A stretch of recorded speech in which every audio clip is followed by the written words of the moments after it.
বিবেক বুদ্ধিকে কাজে না লাগানো। আল্লাহ সুবহানাহু ওয়া তাআলা পৃথিবীতে এত প্রাণী সৃষ্টি করে কেবল মানুষকে আল্লাহ সুবহানাহু ওয়া তাআলা বুঝার ক্ষমতা দিলেন, জ্ঞান দিলেন, বিবেক দিলেন, বুদ্ধি দিলেন, যাতে করে তারা আল্লাহর দেওয়া বিধান গবেষণা করে, চিন্তা ভাবনা করে, পৃথিবী এবং আখিরাতের বিষয়বস্তুগুলো সম্পর্কে তারা অবগত হয়, উপলব্ধি করে। এই জন্য আল্লাহ সুবহানাহু ওয়া তাআলা মানুষকে বিবেক ও বুদ্ধি দিয়েছেন। যদি মানুষও পশু প্রাণীর মতোই হয়, পশু প্রাণীর চোখ আছে, কান আছে, তাদেরও হাত পা আছে, কিন্তু তারা সেগুলোকে ব্যবহার করে সত্য মিথ্যা উপলব্ধি করতে পারে না, সঠিকটা গ্রহণ করার মতো ক্ষমতা তাদের নেই। মানুষ হয়েও যদি হাত পা, চোখ কান, ব্রেন বুদ্ধি থাকতেই পশুর মতো অবস্থা হয়, তাহলে এই মানুষ তার এই বিবেক বুদ্ধি কাজে না লাগানোর কারণে পরকালীন জীবনে আফসোস করবে, আক্ষেপ করবে।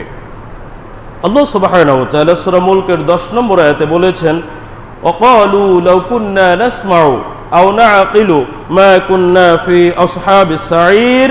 তারা বলবে, যদি আমরা শুনতাম অথবা বিবেক বুদ্ধিকে কাজে লাগাতাম, যদি উপলব্ধি করতাম, তাহলে আমরা জ্বলন্ত আগুনের অধিবাসী হতাম না। কারা বলবে? যারা জাহান্নামে যাবে তারা বলবে। অর্থাৎ তাদেরকে আল্লাহ সুবহানাহু ওয়া তাআলা শোনার জন্য কান দিয়েছিলেন, বুঝার জন্য বিবেক বুদ্ধি দিয়েছিলেন। সেই বিবেক বুদ্ধিকে কাজে না লাগিয়ে, সত্যকে অনুসন্ধান না করে, মুহাম্মদ সাল্লাল্লাহু আলাইহি সাল্লাম সহ সমস্ত নবী রাসূল আলাইহিমুস সালাম যে বিধান যেই জাতির কাছে নিয়ে এসেছিলেন, তারা সেগুলো শুনে উপলব্ধি না করে বরং তারা ভ্রান্ত পথ অবলম্বন করেছে। এই সব মানুষরাই মূলত জাহান্নামে গিয়ে আফসোসটি করবে। আমরা যদি শুনতাম, বিবেক বুদ্ধি দিয়ে উপলব্ধি করতাম, বুঝার চেষ্টা করতাম, তাহলে আজকে জাহান্নামের অধিবাসী হতাম না। কিন্তু এই আক্ষেপ কখনো পূরণযোগ্য নয়, কারণ সে জাহান্নামে পৌঁছে গেছে।